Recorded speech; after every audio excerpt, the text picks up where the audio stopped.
Hello, hello, everyone. Welcome back to my show, Saturday Coffee with myself, Google Christian Flick. Today, I have the great honor and have my very dear friend. We've been knowing each other through our shamanic work, and life hectic.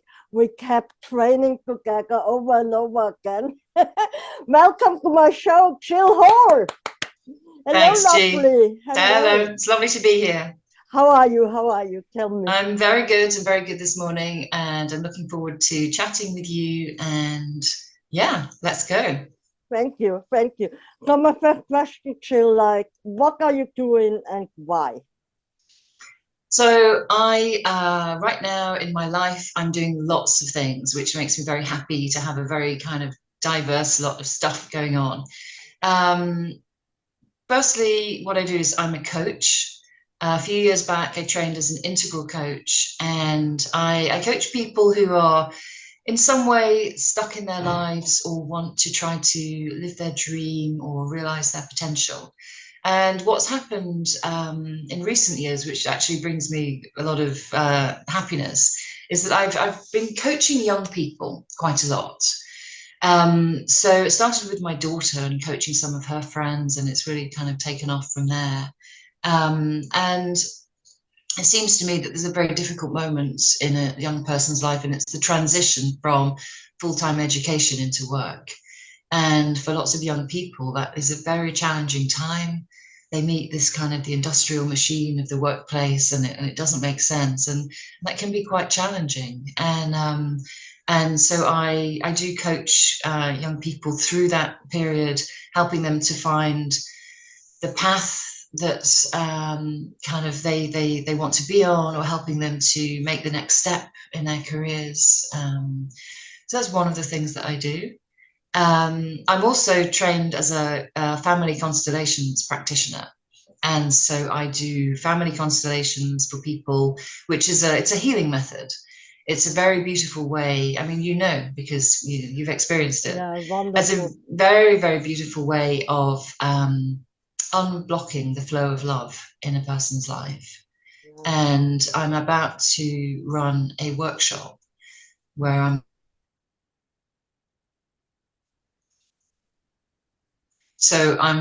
about to run a workshop in November, and I'm going to be showing coaches and healers how to use constellations in their practice with their clients. So that's very exciting. Is it gonna be Um, an online or offline workshop? it's going to take place in person Ah, in in brilliant. in Richmond in Ah, West London. beautiful. Ah, Yeah, beautiful. and yeah, we'll see how that goes. Um, and I'm very passionate about climate change. I was in Extinction Rebellion for about a year. Sometimes I was on the streets, but mostly what I was doing was talking to leaders in business about how they can shift their perspective, accelerate what they're doing to kind of decarbonize and basically stop pumping, extracting fossil fuels and pumping emissions into the atmosphere. And out of that, I got this real passion to. I've been exploring consciousness from an academic perspective for a few years, and I decided I wanted to commit to writing something about the emerging consciousness of our humanity, if you like, and where we need to go, how we need to stop self-destructing on the planet, not just destroying kind of ourselves, but destroying everything that is medicinal and beautiful about our planet. And so I'm actually writing a PhD on, I haven't figured out the exact question, but it's something related to consciousness and climate change and spirituality. So that's exciting. Absolutely. Um, yeah, and finally, I got involved in some fundraising over the summer for one of the climate-related disasters. It was the Pakistan floods, and it really kind of gave me a lot of motivation, I suppose, to kind of to do something that's not just like produce writing about climate change, to help in a very much more direct way in terms of humanitarian relief.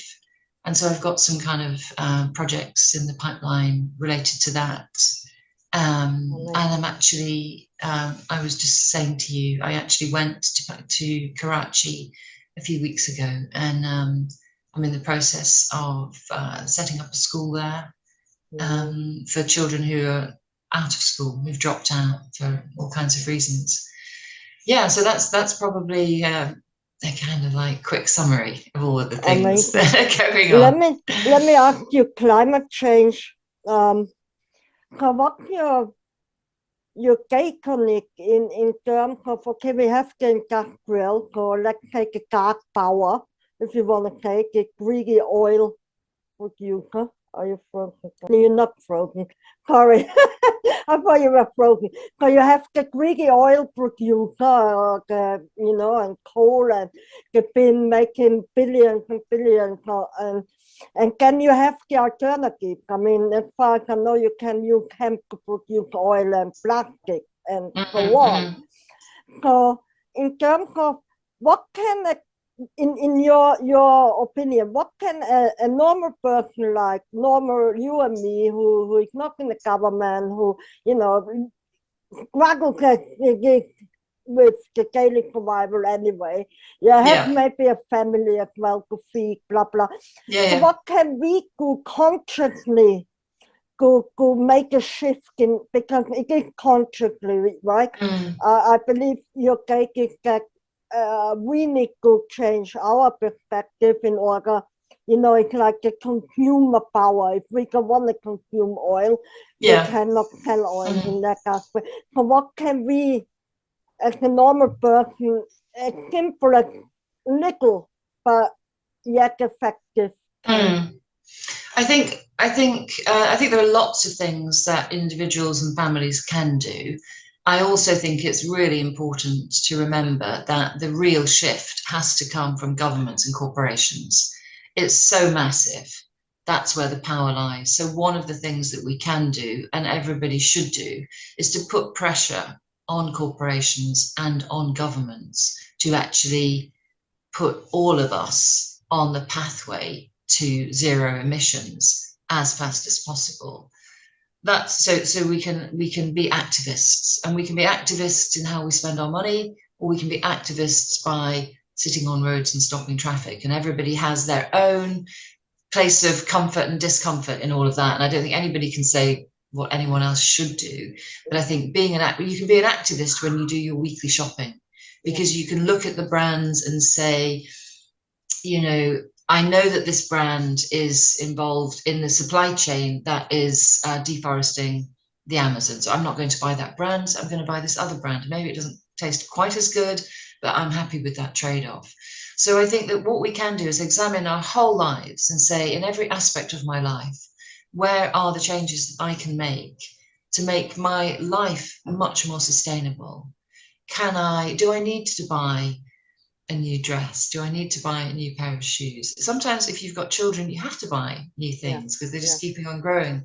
But it's a real shift in mindset that says, this is okay, this is good enough. And if I want something new, why do I want something new? Is it because society is telling me I have to, or whatever? But maybe there are other things that you can do. Buy local, for example. Don't buy brands that are exploiting people around the world. Just do a little bit of research. Don't add to the stress of your life, but just think about it. There's a lot of information available for people. And I think that's the first step that people can take, is it's a kind of consciousness raising exercise in the small details of your everyday life. And I think that's the first step. Right. Let me ask you next question. What was your darkest moment in your life, and how did you get out of it? That's quite a difficult question to answer, especially being recorded. But I think share what you feel. Yeah. It's just to inspire other people, because people can relate and can find a way out. And that's why the question is, because we all have a dark moment in one way or the other in our life, but yet we are here, so we overcame that. And it's just to help other people to find guidance out of their situation, Yeah. Yeah. Look, I think the way that I would answer that question is to say that I think the darkest moments in my life were probably in my childhood. But as a child, and this is something that I think probably almost everybody does, when you experience something as a child, we're programmed for survival. And so we do everything that we can to survive, to get on, to be part of our family, to get through school, to just keep living day by day. And that's certainly what I did. But in that childlike drive for survival, what happens is that we're making all kinds of compromises. We're making cognitive compromises and physical compromises, and we actually grow up with all of those compromises as part of who we think we are. And we've basically kind of shrunk ourselves, I suppose. And then we carry on with our lives, and I did too. And then sometimes, and it actually happens, I would say, very often, there comes a point when all of that comes back. All of the the dark moments from your early years, they come back because they need healing. And that happened to me. And that's when the real work starts.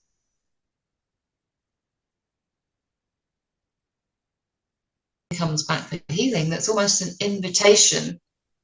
It's I feel that's an invitation to really start to find out who you really are and what the life is that you really want to lead. And that can take a long time. That healing process can take a long time. And I think you have to just go for it. I think you have to surrender to that invitation and see where it takes you.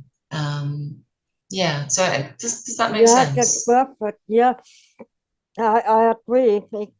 And the healing process takes a while, definitely. Like I always say, it's like an onion, right? You've done one thing, and then all of a sudden something else pops up, and the subconscious behavior, and you're stuck. And so, and how do you heal? How did you start? I'm aware you are also a big yoga master as well. So, well, I what is see. your daily routine for you to keep yourself centered in zen and in harmony with yourself? What would you recommend if it's something like people, could be more grounded, centered, in harmony with who they are? Well, I think if there's one thing that I would suggest that everybody does, it is to get outside walking near a tree. If you can't be in a park, if you can't be on a mountain, if you can't be on a beach, go and stand by a tree. It's to connect yourself with the actual natural world that we are part of, because it's so easy to completely disconnect from that. It's if you live in a beautiful part of the world and you can walk out into a beautiful landscape, then it's very easy.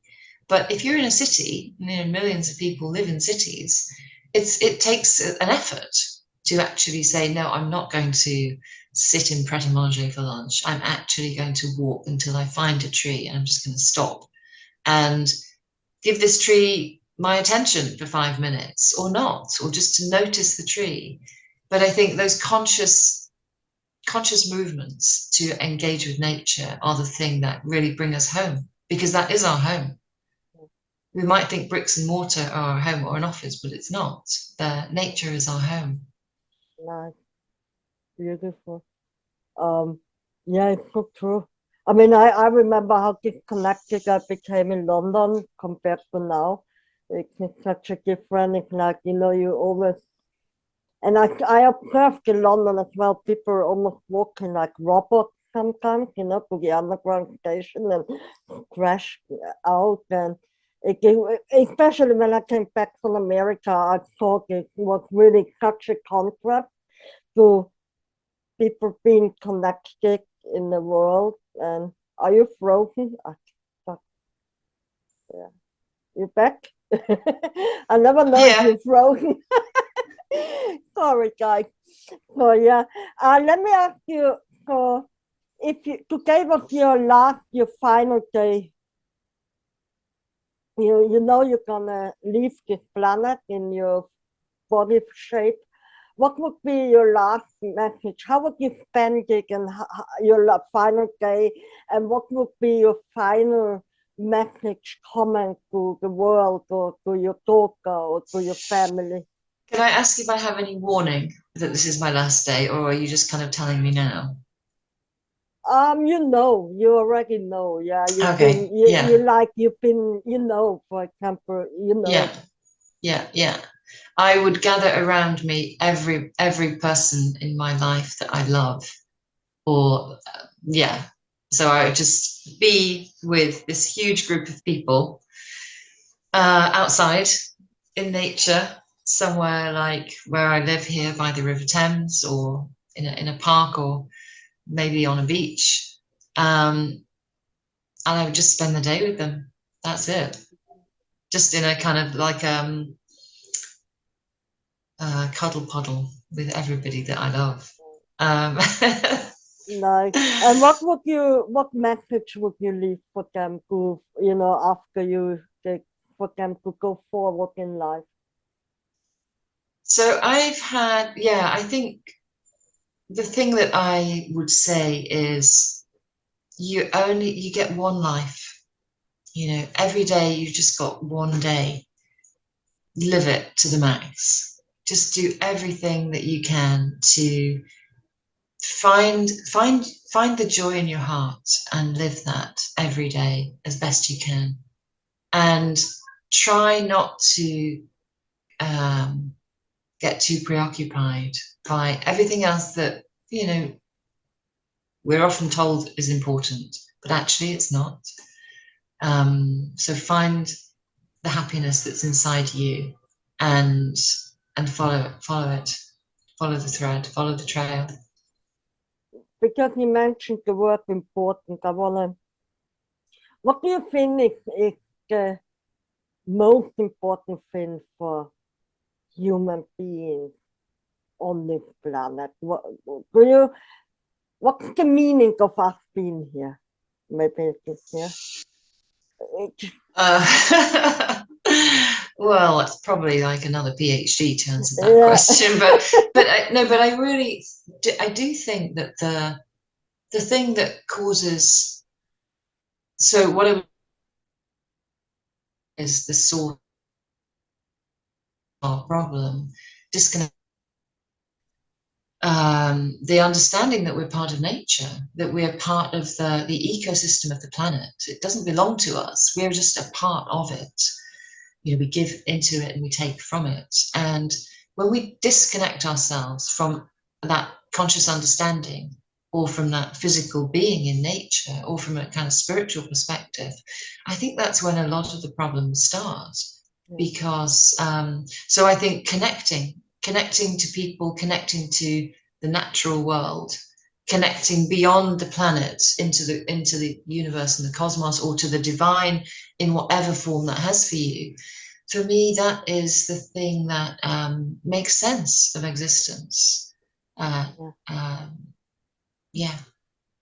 Yeah, I totally agree. I think there's enough resources for everyone, and I almost like we should go back to the old days where we used to live in little tribes, or walking around. I think that that was the meaning of life, to survive within the natural given environment. That I Mm-hmm. think, yeah. Well, we can't go backwards. So the question is, how do we go forwards? Yeah. How do we go from here? But we've just got such a greater understanding of the value of that lifestyle, of the kind of the ancient lifestyles, and how sustainable those lifestyles were, how connected those peoples were, how people that live those lifestyles today still live with a lot of leisure time, a lot of joy, happiness, and greater contentment than most people live in a kind of Western industrialized society. So yeah, just I think reconnect our, we have the resources, right? I mean, we have the alternative resources to really build something, a world where we can all live together in peace and harmony without the yeah, constant yeah. destruction of. And do you think, just to, do you think there's such a thing like hell and heaven or evil and good, or do you think it's just a disruptive energy force? Or, you know what I mean? It's like, why is it like we have those people killing other people, and then we have people opening their arms and looking after the environment? And so, do you think it's due our general natural duality, like night and day? So we have to have this type and this type, and then, can find a balance? Or do you think it's more to it? Well, I don't believe in heaven and hell, just to be clear on that.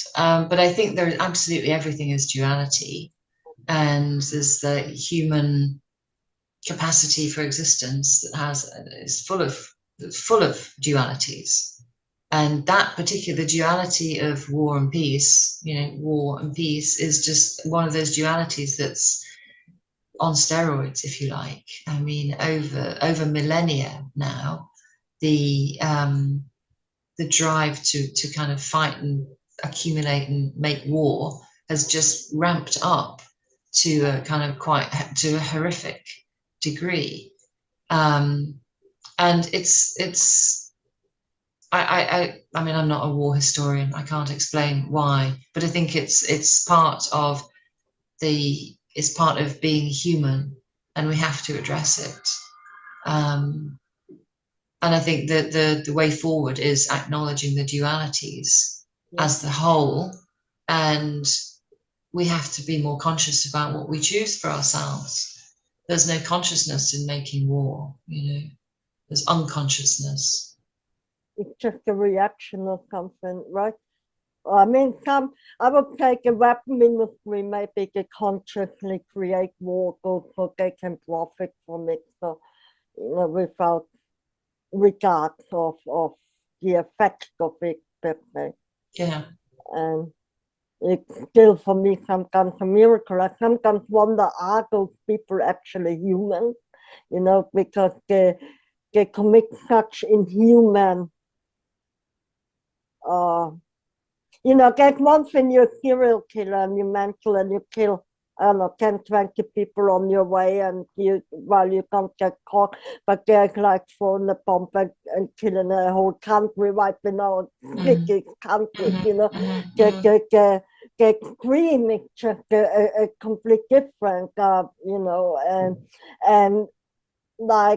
like you said, consciousness, because like in the Second World War, right? People were saying it was Hitler's fault, right? They put it on one person.